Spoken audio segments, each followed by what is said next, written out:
The world needs to hear this.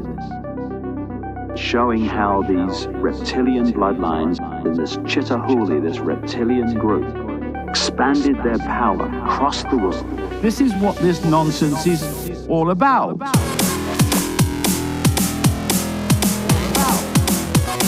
There are lies. There are big lies. There are enormous lies. There are gigantic whoppers. You're dealing with people you cannot rationally have a conversation with.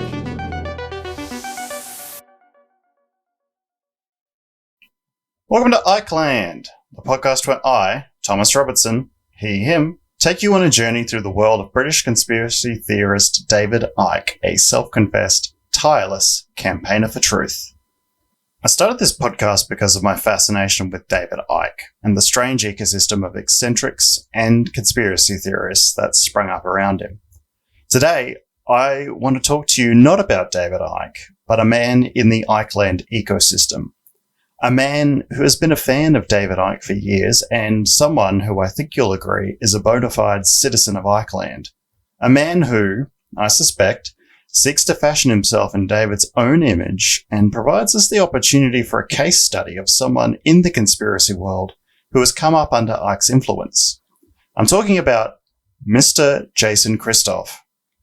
My introduction to Jason was his interview on Gareth Icke Tonight, where he spoke about his supposed expertise in self-sabotage and mind control. Since then, I've admittedly spent far too long reading and listening to Jason with horrified fascination and too little time podcasting. But it's a new year, and to help all those fine people pursuing a New Year's resolution to improve themselves, I thought a podcast about Jason's wisdom was timely so that we could all stop self-sabotaging and make 2025 our year. Honestly though, I'm hoping by talking about it I can purge myself of my fascination with this strange man.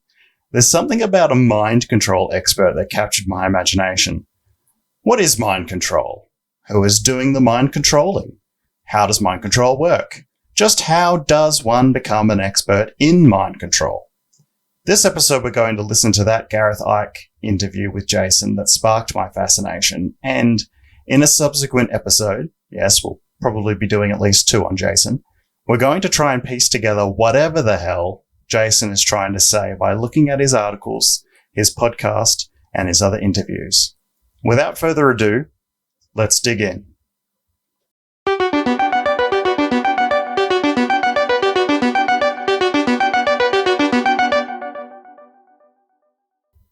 The interview was uploaded to BitChute on the 25th of April, 2024. Again, a reminder, BitChute is a terrible website. Don't go there. Okay, Gareth, take it away, buddy.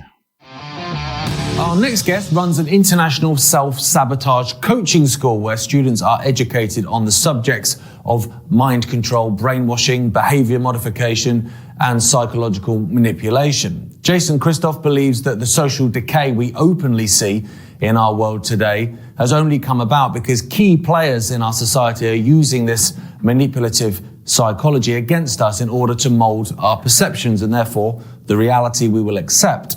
Jason, welcome to the show. I have to ask you this because it's a question I see asked all the time. In fact, I'm asking it all the time when it comes to psychology. Why do some people see through the behavioral manipulation like immediately? As soon as something happens, they're like, no, they're lying to us. Whereas there's others that simply will never see through it. Oh, so that's the first question, huh? Okay. I guess we're just going to skip over the what and the who and the how. And since Gareth is just going to take Jason's claim that the quote-unquote key players are using the quote-unquote psychological manipulation to cause the quote-unquote social decay at face value, I guess that part of the interview where Gareth pretends to be a serious journalist is already finished. Cool. What's a key player anyway? Like a pianist? A pianist trying to manipulate me? Really wish Gareth had asked. Also, Gareth describes Jason's self-sabotage coaching school as being international. Why? Because it's accessible online internationally? Most of the content online is internationally accessible, Gareth. Unless you live in, like, North Korea or something. Is Icke Land an international podcast? Anyway, to Gareth's credit, I did appreciate this little part. Key players in our society are using this manipulative psychology against us in order to mold our perceptions and therefore the reality we will accept. Gareth managed to evoke Papa Icke in his introduction of Jason and set up how Jason's bullshit both aligns with and provides evidence of David Icke's claim that the control of our perception of reality is the cornerstone of the cult's plan to rule the world. What we perceive, we believe, as David claims. Anyway, I interrupted and that was rude of me. Sorry, Gareth, mate. You asked Jason a question. Why do some people see through the behavioral manipulation, like, immediately? As soon as something happens, they're like, no, they're lying to us. Whereas there's others that simply will never see through it. Basically, Gareth, it's people who have taken their very painful rite of passage from child to adult. It's a maturity level, and that maturity level in psychology is proven for you to become a true, fully functional adult. You need pain, discomfort, and failure. And a lot of people haven't gone through that in our comfort coma society. So the people who have taken that proper rite of passage, they are usually the ones that can see the scam's a scam because they're very adverse to pain. And when you're adverse to pain, you learn to think long term. The average adult, to become an adult, you got to think long term. Children think short term. Children think 5, 10, and 15 days down the road. Maybe it's 5, 10, or 15 hours down the road. And adults think 5, 10, and 15 years down the road.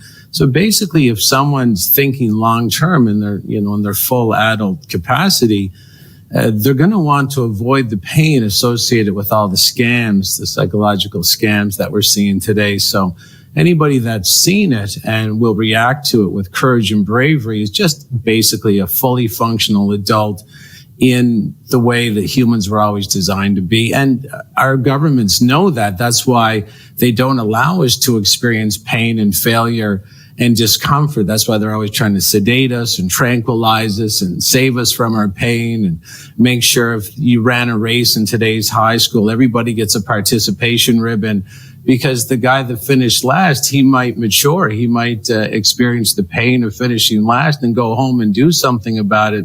That's the natural rite of passage from child to adult, is to deal with the pain and become a fully functional adult. So Jason says that the people who question the narrative and can see the quote-unquote manipulation for what it is can do so because they're adults.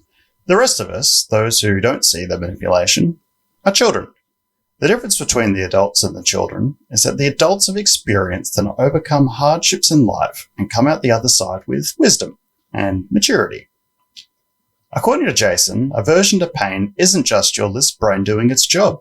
An aversion to pain is a mark of maturity. The fully grown adult is wise enough to identify the threat posed by the manipulation and doesn't buy into the scams. Jason says the government, who I assume from the context are the ones responsible for the manipulation, Jason hasn't said yet, have created the painless and utopian quote-unquote comfort society we live in, with our many, many trophies, because pain and discomfort are the path to independent thought. Jason said something in there too about long-term thinking, which I agree is probably a sign of maturity, but I don't know how it relates to recognizing mind control. Jason has a lot of content about maturity and what being an adult means. I'd even go so far as to say he's a bit preoccupied with it. Anyway, keep that in mind. We are going to circle back to this and go over how Jason identifies an adult.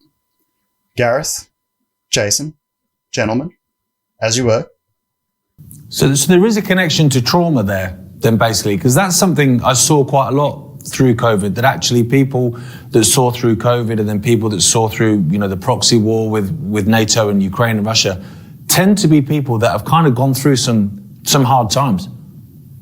Absolutely. I mean, there's traumas that we'll go through that are natural. A lot of the traumas today, Gareth, are completely they're unnatural. They're fabricated. They're made by the ruling group.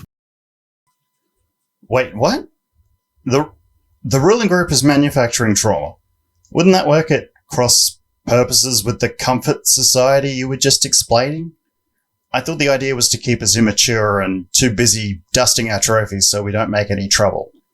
If pain leads to the wisdom needed to recognize the manipulation for what it is, why would the ruling group, as you called them, risk waking us up? What do the ruling group have to gain by doing that?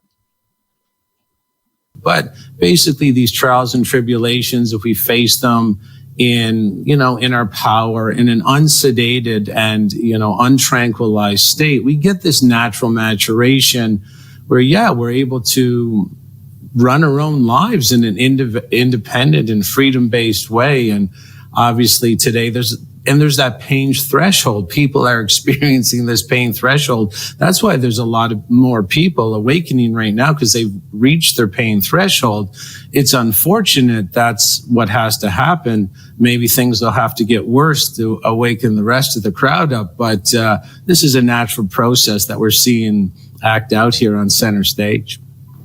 Jason, what are you talking about? That didn't clarify anything for me. Okay, let me talk myself through and see if I can get it. Are you saying that there's a certain amount of natural trauma, I guess you'd call it, that the ruling group just can't stop us from experiencing? Although they want to stop us from experiencing it, otherwise they risk us maturing and presumably overthrowing them as our rulers? So that's why we have the comfort society and all the trophies. But then why would they create or allow the unnatural traumas? No, Jason, I'm sorry. I'm not getting it. Gareth, this is where an actual journalist would ask Jason to clarify. Would you be able to pinpoint a specific event, do you think, within your own life that you go, do you know what, actually, that was probably the thing that hurt me, either physically or emotionally enough to wake me up? Like for me, I think, to be fair, growing up as a kid, people are into what my dad's saying now. They certainly weren't before, and so I got a hell of a lot of stick for it as a kid. I broke my tib and fib, couldn't walk, couldn't play football again. I'm pinpointing those points in my life and saying they were traumas that actually kind of woke me up a bit. But can you think of any for yourself? Yeah, I don't even have to hear Jason's answer to tell you that that question is more interesting than anything Jason has to offer us. I've speculated in the past that Gareth and his siblings must have found the attention David's antics attracted while they were growing up to be just unbearable. And there it is. Confirmation. Gareth is also implying in his question that the unwanted attention of being David Icke's son and his football career-ending injuries were what woke him up. But I really wonder if there was any alternative. Imagine being young Gareth. The world is against you because of what your dad is saying. You love your father, and although you're probably also pretty pissed off with him for causing all of this misery, you're a child. Not in the Jason Christoff sense of being a child, I mean a literal child. And as a child, you're entirely dependent on your parents to steady you through these turbulent events. The only way I can see anyone getting through that and having the relationship Gareth has with David today is by Gareth resolving that cognitive dissonance by believing his dad and not David's critics. Possibly directing his anger at Dad outward to David's critics and the journalists David recounts, following his kids to school in the wake of the Wogan interview. Admittedly, I might be engaging a bit of circular reasoning here. Gareth creates content with his dad, so claiming that as evidence in my argument that Gareth's collaboration with his dad was inevitable is not a good argument. I just wonder if any child growing up with the world seemingly against them and their family would have any other choice but to embrace their family closer. Okay, Jason. Enough of my bullshit. Your turn to bullshit. Answer the man. Would you be able to pinpoint a specific event, do you think, within your own life that you go, do you know what, actually, that was probably the thing that hurt me, either physically or emotionally enough to wake me up? Like, for me, I think, to be fair, growing up as a kid, people are into what my dad's saying now. They certainly weren't before, and so I got a hell of a lot of stick for it as a kid. I broke my tib and fib, couldn't walk, couldn't play football again. I'm pinpointing those points in my life and saying they were traumas that actually kind of woke me up a bit. But can you think of any for yourself? Oh, absolutely. Before I was a master overcoming self-sabotage coach, I was a master saboteur. So I had all these mind viruses inside my behavioral system that they're put in by the media, which is the ruling group. I was doing 25 years ago, 30 years ago, steroids, cocaine, alcohol, eating junk food, and it was so painful. And the programming that I help people get over today, it was inside me as well. And it was so strong and had such a big hold of me. Even when I was feeling the immense pain of all these self-destructive, self-abusive modalities, I still wouldn't get off my knees. I hit rock bottom, and my rock bottom was just covered in shard glass. And I still continued to crawl, not walk, crawl on that rock bottom till it became so painful. The pain would talk to me every day. And there was one day the pain said, "Are you ready yet? Are you ready? Have you experienced enough pain?" And I was bloodied and battered. And I just admitted there's got to be a better way. There's something wrong with the way I'm living, even though it feels like I'm safe in the bigger group because everybody else is hurting themselves. I mean, we're pack animals. That's where a lot of our behavior comes from.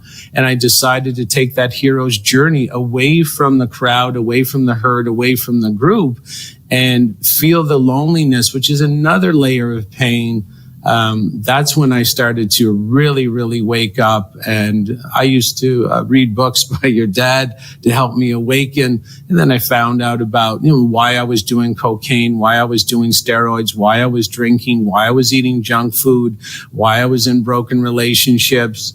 And yeah, the answer for our pain is inside the pain. So if we run away from it all the time, we never find our way out. It just accumulates and accumulates in our system. So this is actually what I teach to people worldwide now. And I do get invited for bigger talks or sort of official talks on mind control and brainwashing, because overcoming self-sabotage is related to brainwashing and mind control. Most people today are hurting themselves because they're under mind control, because they're under various forms of media and government brainwashing. So it's all interconnected. That's why your father does the dot connector, because everything is absolutely connected, and this is no different. Jesus, Jason. How did Gareth phrase that question? I heard Gareth ask, "Can you pinpoint a specific event?" You must have heard, "Can you waffle shit for 3 minutes?" At no point did you close in on any answer to Gareth's question. Imagine how much worse Jason must have been when he was doing cocaine, honestly. I guess there was something in there about all the trauma he suffered because of the media's mind viruses, which brings me back to my confusion about the reason for the mind control all over again. They woke Jason up with all the mind control. The mind control is clearly not working as intended because now he's telling us all about the mind control. Also, I don't think that part about reading books by Gareth's dad is Jason trying to blow smoke up Gareth's ass. From the research I've done, quote-unquote research, Jason was posting videos by Icke on his jchristoff.com website for his health and weight loss clients to see as far back as 2011. So I really do believe he's read David's books, as much as I believe Jason has read a book by anyone, at least. Would you say it's called mind and control for a reason, obviously. Would you say it is ultimately just about control? This psychological manipulation about creating a compliant, docile, sick population? Yeah, mind control is based on a power differential. I mean, let's be honest. The people in charge, they maintain their power by destroying ours. Now, they can't do it. They can't come to your house and with a goon squad and open your front door, bash it down and tell you got to take the shot. And, can you imagine going to someone's house and kicking in their door and holding them down on their front lawn, one goon on each shoulder, one goon on each ankle, and then jabbing them? Well, they know they can't get away with that. So this mind control too, the way mind control operates, it can be used for good because we react as animals to the repetitive content in our environment. We really love the repetitive content because it reflects what the bigger herd is saying, thinking, or doing. So if we were to put positive repetitive content, we would mimic that as well. We're basically mimicking a lot of this negative content. And again, the mind control is all about, they can't come up on us every time they want to destroy us, because we would defend ourselves. We would just defend ourselves from these goon squads. But what they found out is they don't even need the goon squads. They can trick people to close their own businesses down, destroy their own economies, wait patiently in line, queuing up to blast themselves and their grandparents off the face of the planet. Okay, so, Jason goes on. Boy, howdy, does he go on. But I wanted to pause here to talk about the goon squads. A lot of evocative imagery from Jason here, describing forced vaccination by the goon squads who drag you from your home to administer the jab. I'll preface my comments here by saying that I realize that hyperbole as a persuasive or rhetorical method is as old as the hills, but Jason's made some comments elsewhere that worry me. Admittedly, I haven't consumed all of his content. God knows my tolerance for nonsense is higher than most, but even I have my limits. But here were two instances I found noteworthy from episode 151 of Christoff's own podcast. The first clip is from 4 minutes 20 into the episode, and Jason is discussing a documentary he's watched alleging Biden was elected fraudulently. No one's coming to save you. It's the same vipers all the time. And it's not just Biden and Trump and Obama and Clinton and Carter and Reagan. It never ends. It is not going to end this time until we do our own mind control on people. We have to put some people and hang them in the gallows and really mind control people that being immoral and unethical, and we have to imprint the next generation that if you're immoral and unethical, that you will be punished severely by the society. We have to put some people and hang them in the gallows. Yikes. Now, I admit I've clipped that and I'm playing it out of context, but I ask you, in what context would a statement like that be justified? This podcast is from 2022, 2 years after Trump supporters attacked the Capitol building on the 6th of January in 2021. Based on the belief that Biden's election to president was fraudulent. Many people were injured, including 174 police officers, and 5 people died. An iconic photo of the protest by Trump supporters, which preceded the attack, famously captured a gallows erected by the protesters. Let me play you another clip from the same episode, this time at about 11 minutes. And the reason to sort of wipe everybody out right now is this information is really getting out there, that your whole life is a scam from the time you flew out of the womb. It's a complete scam. They're energy stealers. They steal your energy.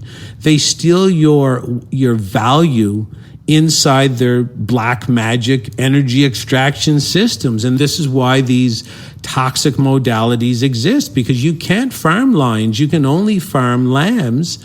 And for you to farm this very powerful and very cosmically driven human animal, for you to farm that kind of animal, you got to poison it within an inch of its life so it doesn't remember who it is, so it's weak. In reality, the human animal is the only farmed animal on this planet that can quickly jump over the fence and slit the throat of the human farmers. And if we don't do that, they will wipe us out. And this is the situation that most people are faced with. And this is why they're addicted and like their illusions and like their wine and their beer and their coffee and, their junk food, is because there's a part of the body called the spirit or the soul that knows we're at this conundrum, this fork in the road, where we either remember how to kill them or they certainly remember how to kill us, because that's all they do. They have so much practice killing us, and we have so little practice killing anything. That's why they got us in the houses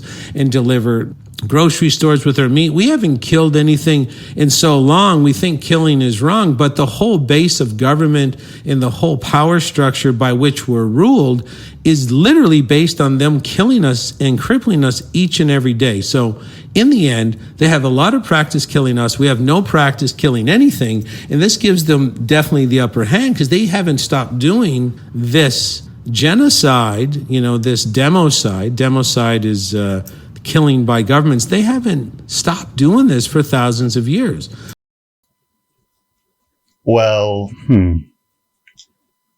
what could I say about that without repeating myself? Jason isn't speaking into the void, and I think he would do well to remember that. Jason insists that our lives are not our own and that our lives are in danger.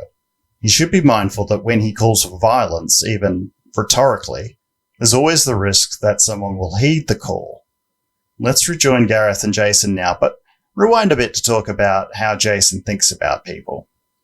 The way mind control operates, it can be used for good because we react as animals to the repetitive content in our environment. We really love the repetitive content because it reflects what the bigger herd is saying, thinking, or doing. So if we were to put positive repetitive content, we would mimic that as well.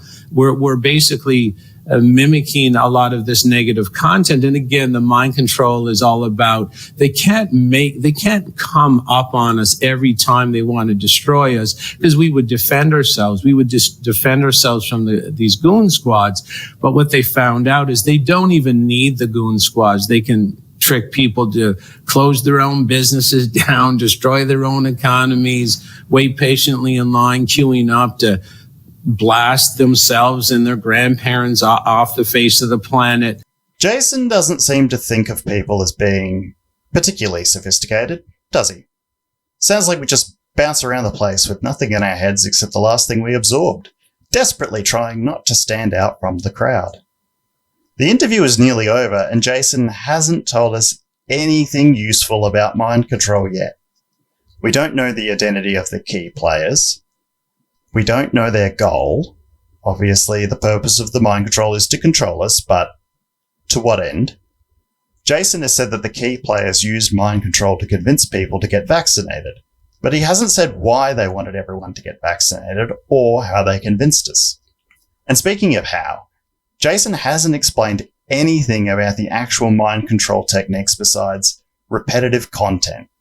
Jason tells us repetitive content reflects what the bigger herd is saying, thinking, and doing, and that we react to the repetitive content like animals.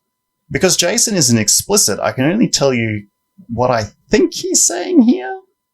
I think Jason is saying that the repetitive content first creates the beliefs of the herd and then reinforces the social pressure through repetition to remind us what we should be saying, thinking, and doing for us to conform to the group.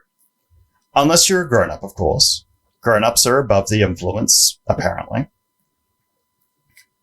Jason is evidently also of the opinion that mind control isn't in and of itself inherently bad because he says it could be used to spread positive messages.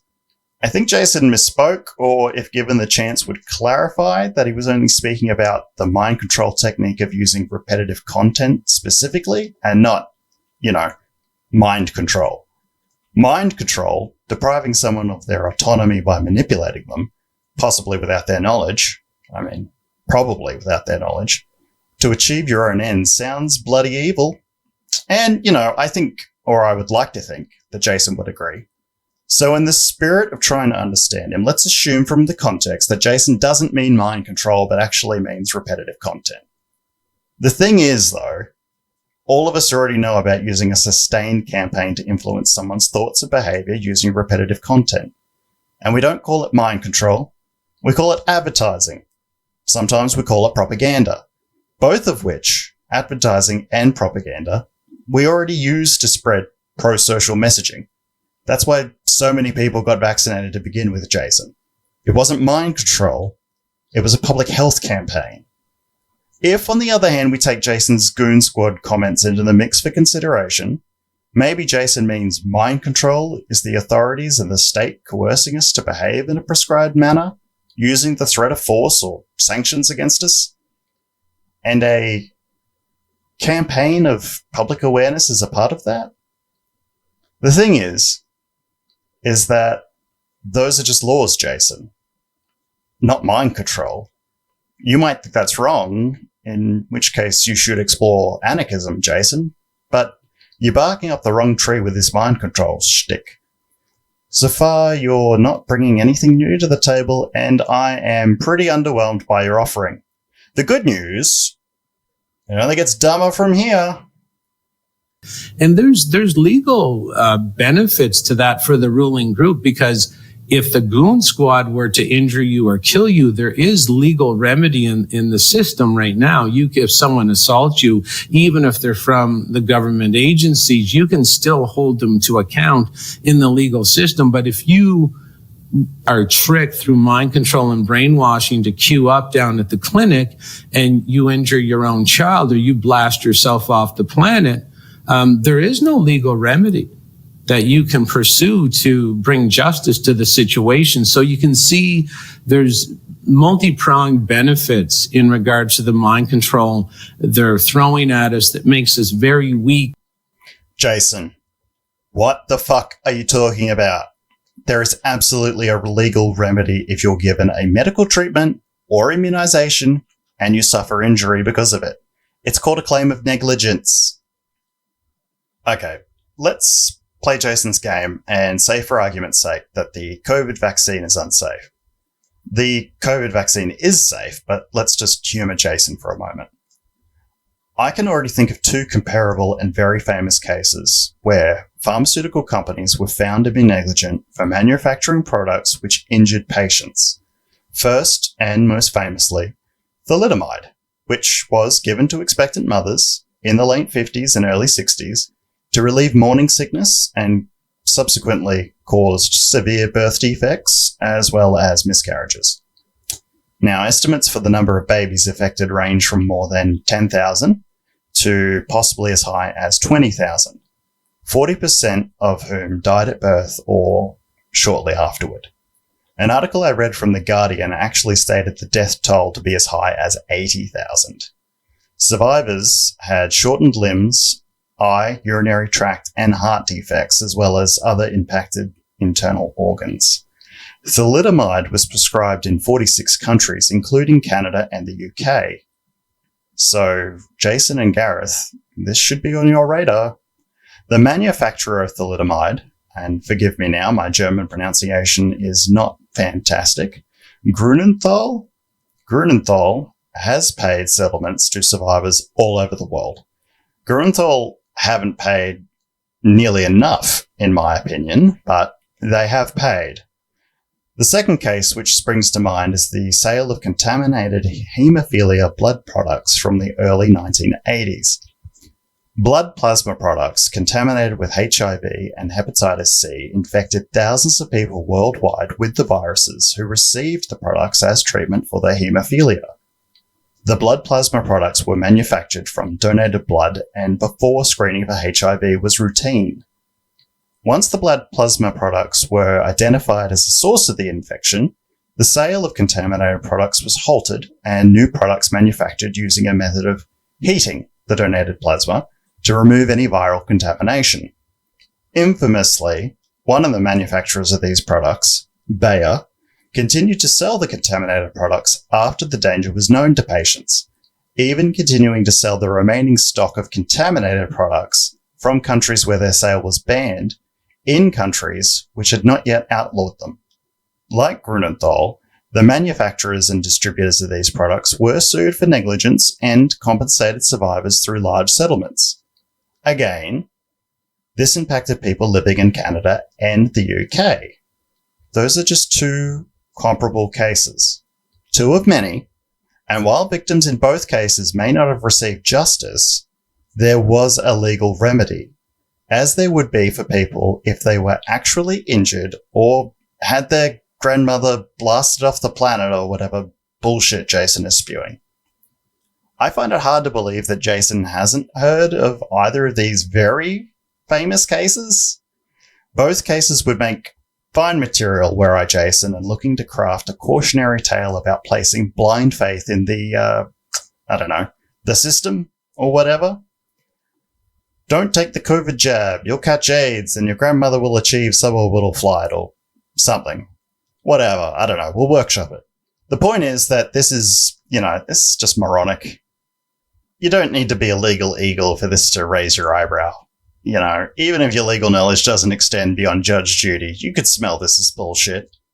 Anyway, causing birth defects and infecting people with HIV is bad. But do you know which corporation is really evil? They trick us to smoke and drink and waste our time in front of Netflix. And Netflix is basically Kathy O'Brien's MK Ultra delivered right into your own living room. And it has a very dangerous and very normalizing of death effect for people that are watching Netflix. And you can see a lot of people were so normalized with chaos and death because that's basically the mind control application of Netflix. They didn't even really react to what was going on in 2020. They lost their ability to care. I find Netflix to be sort of a visual cremation of care ritual every time you turn it on. It's my understanding that the founders of Netflix, or at least one of them, is descended from Sigmund Freud. I'm pretty sure I haven't made that up. I've heard that various times, and that would make sense, actually. Forgive me if I'm wrong, but I'm pretty sure I'm right on that, which it makes it even more interesting what you're saying now. Hey, Gareth is right. Now, you're not going to catch me saying that too often. But Netflix co-founder Mark Randolph is related to Sigmund Freud. Freud was his great-granduncle, and Edward Bernays, who was Freud's nephew and who conspiracy theorists love to hate because of his work pioneering propaganda and public relations, is Randolph's great-uncle. I didn't know that. Did you? Personally, I'm shocked. Shocked that a guy from a successful family with privilege and connections would also be a success. Presumably, Jason hates Netflix because of the mind control-laden media that they make accessible to people. Why he's zeroed in on Netflix and not any of the other streaming services is anyone's guess. As I said, conspiracy theorists have a lot of ill will towards Edward Bernays, so maybe Jason is on that bandwagon too. Who knows? Jason made two references there that I do want to draw attention to. The first is Kathy O'Brien. Kathy O'Brien claims to be the survivor of the US government's covert mind control program, which she alleges is called Project Monarch. She wrote a book called The Transformation of America. Transformation? Do you get it? Do you get it? Transformation? Icke also references O'Brien a lot. O'Brien claims that George H.W. Bush personally harassed her using holograms to appear as a lizard man to intimidate her. Pretty wacky stuff. Coincidentally, I'm planning to do a reading of O'Brien's book for the Patreon subs as a thank you. So if you're not on the Patreon already, that could be a goodie you're missing out on if you want to hear me do a live reading of Transformation of America. Well, jump on the Patreon, support the show. The second reference Jason made that I want to point out was to the cremation of care ritual. This is a ritual staged at Bohemian Grove on the first night of the Bohemian Club's annual retreat. Depending on who you ask, the Bohemian Grove is either an opportunity for the club's members, who include the rich and powerful, former US presidents, captains of industry, etc., to come together to act like fraternity boys, or it's their annual recommitment to evil, where they outline their evil plans for the year ahead as the rulers of the world. Conspiracies about Bohemian Grove and what really goes on there as old as the hills, and it's a classic of the conspiracy genre at this point. All of this is to say, Jason is providing us his conspiracy theory bona fides here. In terms of what we're facing at the moment, obviously COVID for me that was so obvious what was going on. I was kind of looking around at people that I'd become friends with and was seeing through other scams, whether it be the anti-war movement or whatever. They were seeing through this kind of military-industrial complex, but they got sucked straight in by COVID. And I was looking at them going, what on earth is going on? But what do you think is the big one now? COVID seems to have petered out a bit, but they can always reignite it. But what do you think is the big one now, the manipulation that we need to be the most aware of? Well, I would say it would be the climate change. I mean, they're really going to try and weaponize the climate change, and they're really going with the virus. The virus issue is kind of good. Basically, they're going to weaponize the virus issue. Everybody's allowed to talk. There's here and no further, as David says. Everybody's allowed to talk as long as they talk about the Wuhan lab or the virus, because that premise alone can facilitate killing of the food supply, because the avian flu, or maybe they have mad cow disease moving forward, and we'll have to lock people down in the cities to put a barrier between nature and the humans, because of course we have to protect you from the viral invasion. So I find the viral pathogen, the invisible threat to your health that no one else can see, the control of the invisible, the control of the boogeyman, that's one sort of agenda that's going on right now that will, spearhead 30 other tyrannical agendas. And then the climate change is in on there as well, because you can use those two weaponized falsities to say, look, we got to restrict this. Even when I travel and I come back here to Mexico, there's always some guy with a dog looking to see if I'm carrying food over, because food from wherever I'm traveling from back into Mexico. And their excuse for this invasion of privacy is always, hey, there's some invisible pathogens or threats on your food. This is a complete falsity. Everybody knows that, but you can see how this agenda is going to be weaponized psychologically, and it is being weaponized psychologically when you see these newspaper clippings that there's farmers in the United States had to put down 200,000 chicken or because of avian flu. This is complete and utter liarrhea, and this is the great way to attack the food supply, drive food prices up, cause more chaos, problem, reaction, solution. I mean, we know the cycle, but you can see the psychological manipulation of the public in that regard is based on this viral theory. Absolutely. One of the things you need to know about Jason is that he isn't claiming that COVID-19 is a hoax. No, Jason actually claims that all viruses are hoaxes. Measles, influenza, COVID, you name it. Jason says it isn't real. There's no such thing as viruses. I'm not going to dig into it right now because Jason's health beliefs are pretty fun and wacky, and I want to drill into them properly. So let's just uncork that bottle and let it breathe while we continue right back to it. Climate change, obviously, also a hoax. Just another conspiracy to separate us from nature and control us. Good stuff. Look, that's pretty much the end of the interview, really. Gaza and Jace have a bit more of a chat for another minute about COVID being a hoax or whatever, but I can't be bothered. I can't be bothered, and I can't make you listen to it either. Anyway, Jason plugs his websites, and then that's that. So, what did we learn about mind control in this interview about mind control from mind control expert Jason Christoff? Well, not a whole lot, actually. And what I think I learned contradicted a lot of the other stuff he said, so I'm more confused now than I was before. But Jason has whet my appetite, and I wanted to know more about mind control and how one becomes a mind control expert especially. I also wanted to see if what I saw as contradictory claims made by Jason were better explained elsewhere in his content. Jason came across as so self-serious to me too. I was interested in the man himself. You know, I was compelled to find out more about the man and the claims.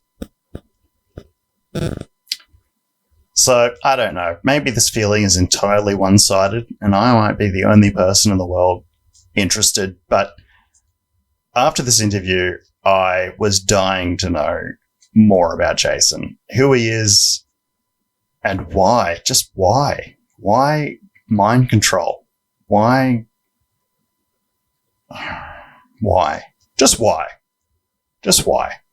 So, from there, I did a deeper dive than anyone should ever do into Jason, looking at his content, his websites, his Facebook posts, and his podcast, and his 4,000 articles on his website, and his, you know, of course, the courses that he's offering.